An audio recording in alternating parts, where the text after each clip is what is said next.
السلام علیکم ورحمۃ اللہ تعالی وبرکاتہ۔ مرکز اہل سنت جامعہ رضویہ منظر اسلام کے یوٹیوب چینل ہم سبق درس نظامی میں آپ کا خیر مقدم ہے۔ پیارے بچوں، جنہوں نے ہمارے چینل کو اب تک سبسکرائب نہیں کیا ہے وہ ضرور سبسکرائب کر لیں اور بیل آئیکن یعنی گھنٹی بھی بجا دیں تاکہ ہر ویڈیو کی نوٹیفیکیشن اطلاع آپ تک اپلوڈ کرتے ہی پہنچ جائے، اور اپنے دوستوں سے بھی شیئر کریں، اور بات پسند آئے تو لائک بھی کیا کریں، اور اپنے قلبی تاثرات کو کمنٹ کر کے بھی ضرور بتائیں۔ اب آپ کے سامنے جامعہ رضویہ منظر اسلام کے ایک اہم استاذ حضرت مولانا مفتی محمد ابراہیم صاحب قبلہ آپ کو نور الانوار کا درس دیں گے۔ آپ ان کے درس کو دھیان سے سنیں۔ بسم اللہ الرحمن الرحیم۔ ولما فرغ عن بیانی تقسیم الراوی شرع فی شرائطہ، اور جب مصنف راوی کی تقسیم کے بیان سے فارغ ہو گئے تو اب راوی کی شرائط کے بارے میں شروع ہوتے ہیں۔ ما قبل میں مصنف نے راوی کے اقسام کو ذکر فرمایا، اب یہاں سے راوی کے اندر کن شرطوں کا ہونا ضروری ہے ان شرائط کی تفصیل کو ذکر فرماتے ہیں کہ خبر واحد ہمارے نزدیک حجت ہے، لیکن مطلقاً ہر انسان کی خبر حجت نہیں بنے گی، بلکہ اسی راوی کی خبر حجت بنے گی کہ جس میں یہ شرائط موجود ہوں۔ یہ شرائط اور وہ 4 شرطیں ہیں: عقل، ضبط، عدالت اور اسلام، کہ یہ 4 شرطیں اگر اس خبر واحد کے راوی میں موجود ہیں تو اس کی روایت معتبر ہوگی، قابل حجت ہوگی، ورنہ تو اس پر عمل نہیں کیا جائے گا۔ اب یہاں سے مصنف عقل، ضبط، عدالت اور اسلام، ان 4 میں سے ہر ایک کی وضاحت اور تفصیل کو ذکر فرماتے ہیں۔ آپ حضرات ذہن حاضر رکھنا اور سمجھنے کی کوشش کرنا، بات بہت آسان ہے اور عبارت سے ہی بالکل ظاہر ہے۔ فرماتے ہیں ولما فرغ عن بیانی تقسیم الراوی،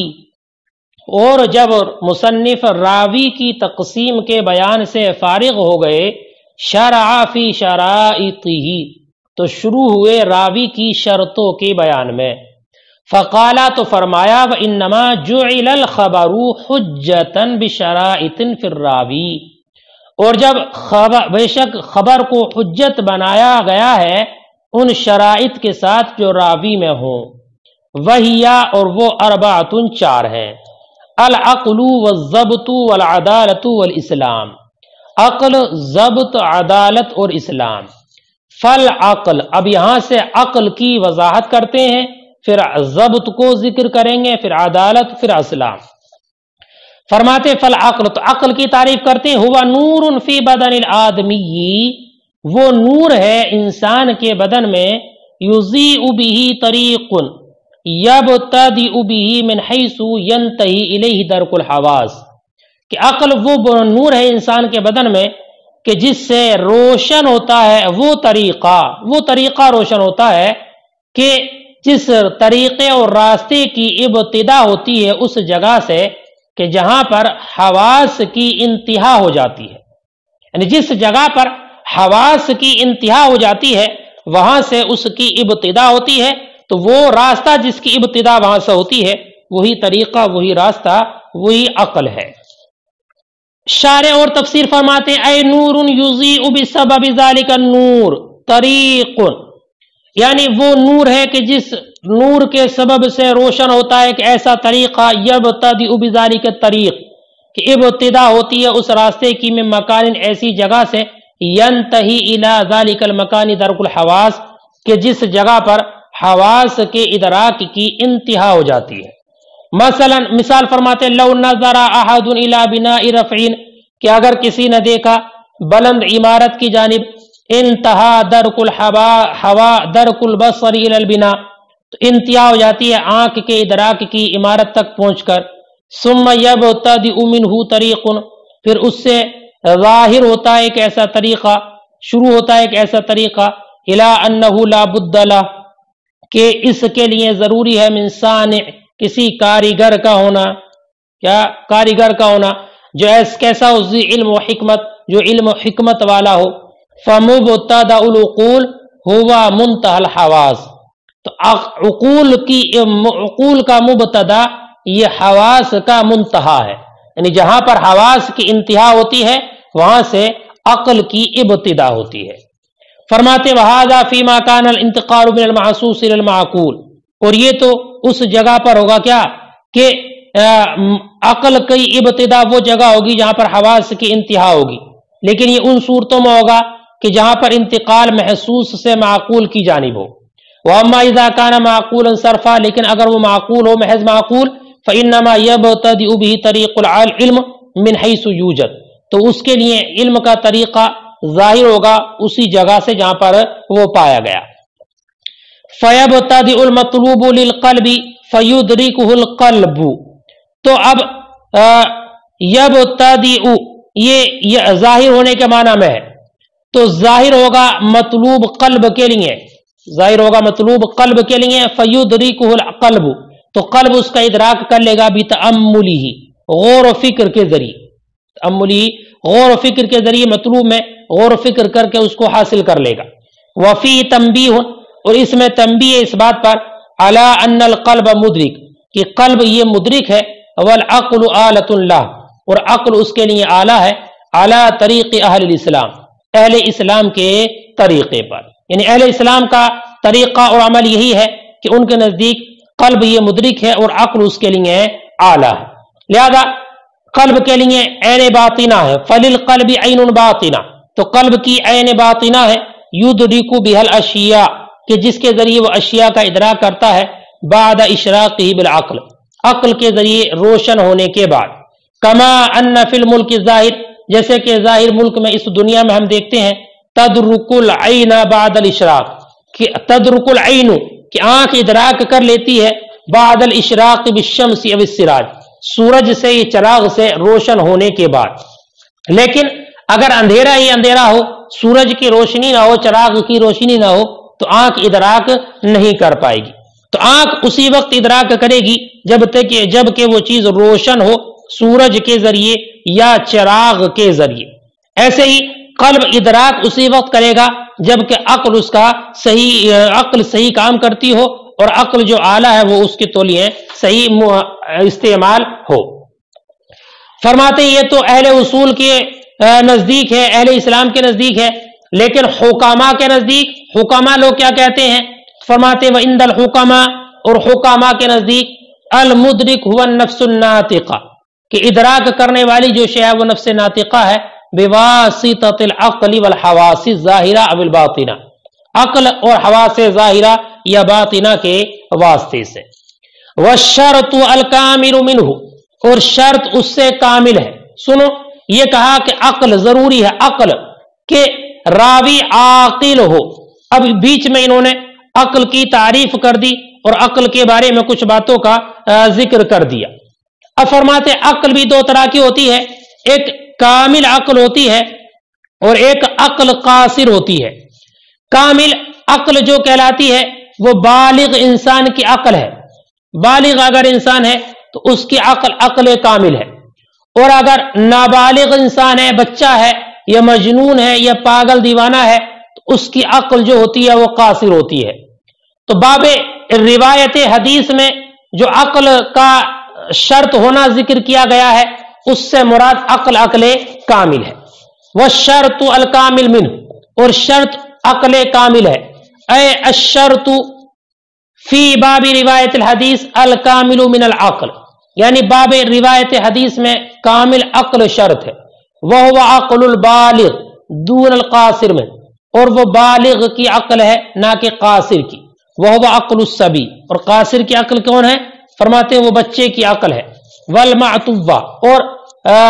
پاگل کی عقل ہے. معتوہ وہ انسان کہلاتا ہے جو کبھی اچھی باتیں کرتا ہے، عقل کی باتیں کرتا ہے، اور کبھی کبھی بے وقوفوں والی باتیں کرتا ہے نا. تو کبھی اس کی باتوں کو سن کر یہ شبہ ہوتا ہے کہ یہ بہت عقل مند ہے، عقل مند جیسی بات کرتا ہے، اور بعض مرتبہ وہ پاگلوں جیسی باتیں کرتا ہے، لیکن اس کی بے وقوفیاں اس کی عقل مندی پر غالب ہوں تو وہ معتوہ کہلاتا. والمجنون، اور پاگل انسان.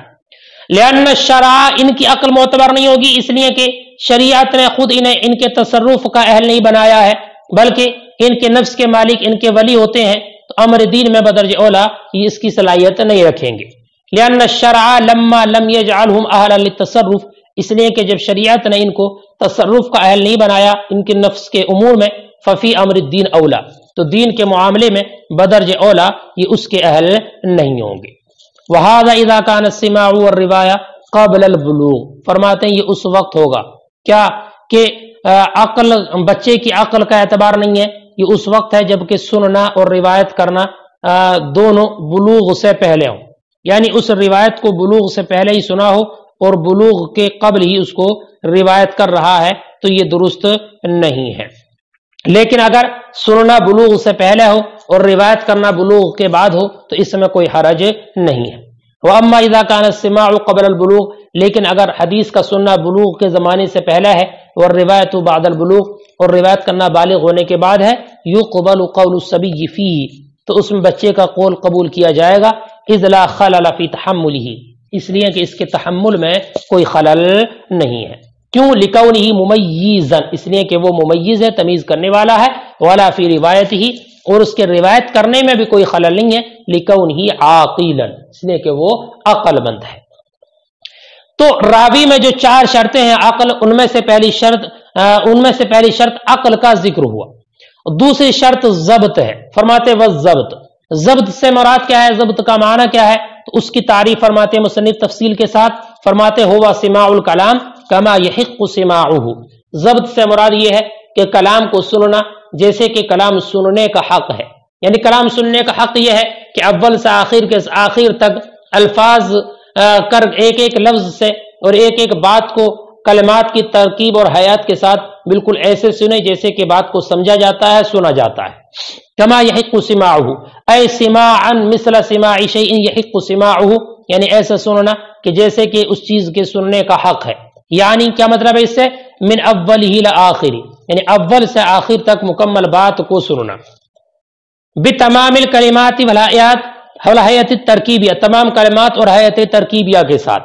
وَإِنَّمَا قَالَ ذَلِكَ، اور مصنف نے یہ فرمایا کیا کہ یہ سننا، ایسا سننا شرط ہے کہ جیسے کہ سننے کا حق ہے. کیوں فرمایا یہ، اس کی شرط کیوں ہے، تو اس کی وجہ بھی ذکر کرتے ہیں. فرماتے اس کی وجہ یہ ہے کہ اکثر یہ ہوتا تھا کہ جب مجلس وعظ ہوتی تھی، نبی اکرم صلی اللہ علیہ وسلم مجلس میں تشریف فرما ہوتے، صحابہ اکرام بھی موجود ہوتے اور آپ کچھ بیان فرماتے، تو بعض حضرات بعد میں آتے تھے اور اس وقت تک کچھ گفتگو اور بیان ہو چکا ہوتا، اور بعد میں آنے کے بعد وہ اس کو مکمل بات کو سن نہیں پاتے تھے اور وہ ان سے کچھ گفتگو نکل جاتی تھی. اور معلم جو ہے بھیڑ بھاڑ کی بنیاد پر وہ بھی ان کو نہیں جان پاتے کہ یہاں تک کہ وہ گزشتہ کلام کو لوٹا دیں ان کے آنے کے بعد. تو اس جیسا سننا، یعنی بعض کا سننا اور بعض کا چھوٹ جانا، یہ باب حدیث میں حجت نہیں بنے گا، بلکہ اب ان کا سننا محض تبرک کے طور پر ہوگا، جیسے کہ بچے کو مجلس واعظ میں محض تبرک کے طور پر لے جاتے ہیں. فرماتے ہیں وَإِنَّمَا قَالَ ذَلِكَ، اور یہ فرمایا لِأَنَّهُ كَثِيرًا مَا يَجِيءُ السَّامِعُ فِي سِمَاعِ مَجْلِسِ الْوَعْظِ، اس لیے کہ بسا اوقات ایسا ہوتا ہے کہ سامع مجلس واعظ میں آتا ہے بعد ان مضى شيء من اولی، اس کے اول سے کچھ گزرنے کے بعد اور اس کے فوت ہونے کے بعد. ولم يعلمه المعلم، اور معلم بھی اس کو نہیں جان پاتا، للازدحام، بھیڑ کی بنیاد پر، حتى يردد الكلام الماضی، یہاں تک کہ وہ گزشتہ کلام کا اعادہ کر دے، بعد حضور ہی، اس کے آنے کے بعد. فمثل هذا السماع لا يكون حجة في باب الحدیث، تو یہ سننا حجت نہیں بنے گا باب روایت حدیث میں. بل یکون تبرکا، بلکہ وہ تبرک ہوگا. کما یؤتی بالصبیان فی مجلس الوعظ تبرکا لہم، جیسے کہ بچوں کو مجلس واعظ میں لایا جاتا ہے تبرک کی بنیاد پر. یعنی بچہ، چھوٹا بچہ 1 سال کا 6 مہینے کا، تو وہ کیا سمجھے گا، کیا سنے گا، لیکن محض تبرک کی بنیاد پر اس کو مجلس واعظ میں لے آتے ہیں، ایسے ان کا سننا ہوگا۔ فرماتے ثم فهموا بمعناه الذي اريد به، پھر اس کا سمجھنا ضروری ہے اسی معنی کے ساتھ جو مراد لیا گیا، یعنی صرف سننا ہی کافی نہیں ہے، سننے کے ساتھ ساتھ سمجھنا بھی ضروری ہے جو معنی اس سے مراد لیا گیا، اب چاہے لغوی ہو کانا او شرعیا یا وہ شرعی معنی ہو۔ لا ان يقتصر على حفظ الالفاظ، محض الفاظ کے حفظ کر لینے پر اختصار نہ کرے، لانه ليس بسماع مطلق، اس لیے کہ یہ سماع مطلق نہیں ہے، یعنی سماع کامل نہیں ہے کہ محض الفاظ کو یاد کر لے، بل سماع الصوت، بلکہ یہ تو محض آواز کا سننا ہے۔ سماع مطلق اور کامل اسی وقت ہوگا جب کہ وہ ان کو سمجھ بھی لے۔ ثم حفظه، پھر اس کو یاد کرنا، بمزل مجہود لہ، اپنی مکمل کوشش کر کے اس کو محفوظ رکھنا۔ الضمیر فی حفظہ، حفظہ میں ضمیر اور لہو میں ضمیر راجع ہے مسموع کی جانب، یعنی مسموع کو یاد کرے اور مسموع کو محفوظ رکھنے میں اپنی مکمل کوشش کرے۔ والمجہود مصدر بمعنی الجہد، اور مجہود جو آیا ہے متن میں یہ جہد کے معنی میں مصدر ہے، اور اس سے مراد وہ طاقہ، اور وہ طاقت ہے، یعنی اپنی مکمل طاقت کے ذریعے اس کی حفاظت کرے۔ اے ثم حفظ ذلك المسموع، یعنی معنی یہ ہے پھر اس مسموع کو یاد رکھے بقدر طاقت البشریہ، بشری طاقت کے مطابق، لہو اس کو۔ ثم الثبات علیہ، پھر اس پر ثابت رہے بمحافظت حدودی، اس کے حدود کی محافظت کر کے، اس کے حدود کی محافظت کر کے اس پر ثابت رہے، یعنی حفظ پر ثابت رہے۔ حفظ پر ثابت رہنے سے مراد کیا ہے؟ وہی العمل بموجبہ ببدنی، اور اس کے موجب پر عمل کرنا ہے بدن کے ذریعے، یعنی حدیث میں جو حکم ذکر کیا ہے اس کے موجب پر وہ عمل بھی کرتا ہو۔ ایسا نہ ہو کہ حدیث کو یاد تو کر لیا ہے، اس کو سمجھ تو لیا ہے، لیکن اس کے موجب پر عمل نہیں کرتا۔ اگر راوی خود ایسا کرتا ہے کہ اپنی روایت کردہ حدیث پر عمل نہیں کرتا تو حدیث حجت نہیں بنے گی۔ وَمُرَاقَبَتُهُ بِمُذَاكَرَتِهِ، اور اس کو تکرار وغیرہ کرنا، وہ مراقبت اور اس کی حفاظت کرنا بھی مذاکرتی، اس کی تکرار کر کے، اے مع مذاکرت، یعنی اس کی تکرار کے ساتھ۔ یہ مع لا کر اشارہ اس بات کی جانب کہ بمذاکرتی میں جو با ہے یہ مصاحبت کے لیے ہے۔ اے حال کونی مستقرا علی اساءۃ الظن بنفسہ، یعنی اس حال میں کہ وہ اپنے نفس پر برا گمان کرے، بألا یعتمد علی نفسہ، بین طور کہ وہ اپنے نفس پر اعتماد نہ کرے، علی نفسہ بالقوۃ الحافظہ، اپنے نفس کی قوت حافظہ پر اعتماد نہ کرے، بلکہ وہ یہ کہے انی اذا ترکتہ نسیتہ، کہ اگر میں نے اس کو ترک کیا تو بھول جاؤں گا۔ وہذا کلہ الی حین ادائہ، اور یہ سب یعنی جو باتیں ذکر کی ہیں نا، اس کو سننا جیسے کہ سننے کا حق ہے آخر تک، تو یہ سب کے سب ضروری ہیں الی حین ادائہ، اس کی ادائیگی کے وقت تک، اے الی حین ان یؤدی، یعنی اس تک کہ وہ ادا کر دے، وہ یبلغہ الی شخص آخر، یا اور دوسرے تک اس کو وہ پہنچا دے، کذالک اسی طریقے پر، واحدن کان او جماعہ، چاہے وہ جس کو پہنچایا ایک انسان ہو یا ایک جماعت ہو، فحینئذ، تو اس وقت میں کہ جب اس نے دوسرے تک وہ حدیث صحیح پہنچا دی، تفرغ ذمتہ عند اللہ، اللہ تعالیٰ کے نزدیک اس کا ذمہ اس سے بری ہو گیا، وتشتغل بہ ذمتہ انسان آخر، اور اس سے دوسرے انسان کا ذمہ مشغول ہو گیا، یؤدیہ الی احد، یہاں تک کہ وہ بھی کسی دوسرے کو ادا کر دے، وہکذا الی یوم التناد، اور ایسے ہی قیامت تک ہوتا رہے گا، او الی ان تؤلف کتب الاحادیث، یا یہ کہ کتب احادیث کی تالیف دے دی جائے، ان میں لکھ دیا جائے۔ فرماتے وہذا بخلاف القرآن، اور یہ قرآن کے برخلاف ہے، یعنی نص کا روایت کرنا، نص کو سننا، اس کو محفوظ کرنا قرآن کے برخلاف ہے، اس لیے کہ اس میں تو سننا بھی ضروری ہے، اول سے آخر تک الفاظ کی حیات اور ترکیب کے ساتھ اس کو سمجھنا بھی ضروری ہے، لیکن قرآن کو نقل کرنے میں اس کو سمجھنے کی شرط نہیں لگائی گئی ہے، اس لیے کہ قرآن جو ثابت ہے ابتدا میں وہ ائمہ ہدی صحابہ اکرام وغیرہ اور نبی اکرم صلی اللہ علیہ وسلم سے ثابت ہے، ائمہ ہدی سے مراد نبی اکرم صلی اللہ علیہ وسلم ہے، اور خیر الورا سے ثابت ہے، اور صحابہ اکرام نے اس کو روایت کیا ہے اور انہوں نے مکمل ضبط کے بعد ہی اس کو نقل کیا ہے۔ فرماتے وہذا بخلاف القرآن، اور یہ یعنی اس کا سمجھنا قرآن کے برخلاف ہے، لأنہ لم یشترط لنقلہ فہمہ بمعنی، اس لیے کہ شرط نہیں لگائی گئی قرآن کے نقل کرنے میں اس کے معنی کا سمجھنا، یعنی قرآن کے نقل کے لیے قرآن کی نظم کے معنی کو سمجھنا اس کی شرط نہیں ہے، لأنہ ما ثبت فی الاصل الا بأئمة الہدی، اس لیے کہ یہ اصل میں ثابت نہیں ہے مگر ائمہ ہدی اور خیر الورا سے، وہم نقلوہ بعد الضبط التام، اور انہوں نے نقل کیا اس کو مکمل ضبط کے بعد، ونظمہ فی نفسی معجز، اور قرآن کے نظم فی نفسی معجز ہے، یعنی اس کو ہر ایک انسان سمجھنے کی قدرت نہیں رکھتا، یتعلق بہ الاحکام، اور اس سے احکام متعلق ہوتے ہیں، فلم یعتبر معنی، تو اس کا معنی معتبر نہیں ہوگا، یعنی اس کے معنی کا سمجھنا معتبر نہیں ہوگا، اس کا سمجھنا ضروری نہیں ہوگا۔ لہذا اور دوسری وجہ ایک یہ بھی ہے کہ قرآن کے معنی کو سمجھنا ضروری نہیں ہے، کیونکہ قرآن تغییر سے اور تبدل سے محفوظ ہے۔ اللہ نے قرآن پاک کی حفاظت کی ذمہ داری اپنے ذمہ کرم پر لے لی ہے، جیسے کہ اللہ نے ارشاد فرمایا انا نحن نزلنا الذکر وانا له لحافظون ولانه محفوظ عن التغییر، اور اس لیے کہ یہ قرآن تغییر سے محفوظ ہے، ومصون عن التبدیل، اور تبدل سے بے خوف ہے۔ قال تعالی، اللہ نے فرمایا انا نحن نزلنا الذکر وانا له لحافظون، بے شک ہم نے ذکر کو نازل کیا اور ہم ہی حفاظت کرنے والے ہیں۔ فیصح نقل نظمہ ممن لیست له معرفۃ بمعنی، تو صحیح ہے قرآن کی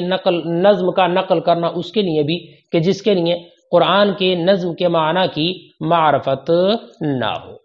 یہاں تک مصنف نے راوی کی دو شرطوں کی تفصیل کو ذکر فرما دیا، عقل کی تفصیل کو ذکر کیا اور ضبط۔ اب دو شرطیں اور ہیں، عدالت اور اسلام، ان کی تفصیل اسی طریقے پر آسان الفاظ میں مصنف علیہ رحمت و رضوان آگے ذکر فرمائیں گے۔ انشاءاللہ تعالی کل اس سبق کو پڑھایا جائے۔